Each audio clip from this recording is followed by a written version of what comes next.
Alam nyo ba kung bakit hindi ka pa rin pumapayat kahit araw-araw ka nagja-jogging?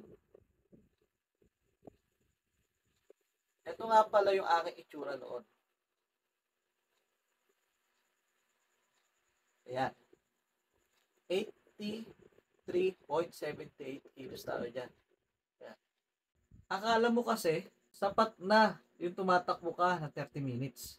Tapos feeling mo, automatic matutunaw lahat ng kinain mo kagabi. Jogging is good para sa puso at stamina. 80% ang diet, 20% ang exercise, ang laban. Kung ubos calories mo sa takbo, pero binabalik mo rin sa milk tea at burger pagkatapos, walang mangyayari. Hindi ka tataba dahil kulang ka sa jogging. Tataba ka dahil sobra ka sa calorie intake.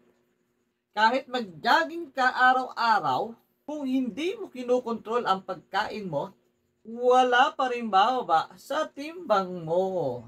Kaya kung gusto mo ang tunay na resulta, ayusin mo na muna ang plato mo bago ang iyong sapatos. Remember, jogging will help.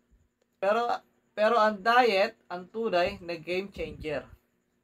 Kaya bukas, bago ka tumakbo, isipin mo na muna, yung calories ba na tatakbuhin ko ngayon, hindi ko ba ibabalik mamaya sa isang extra rice. Alright.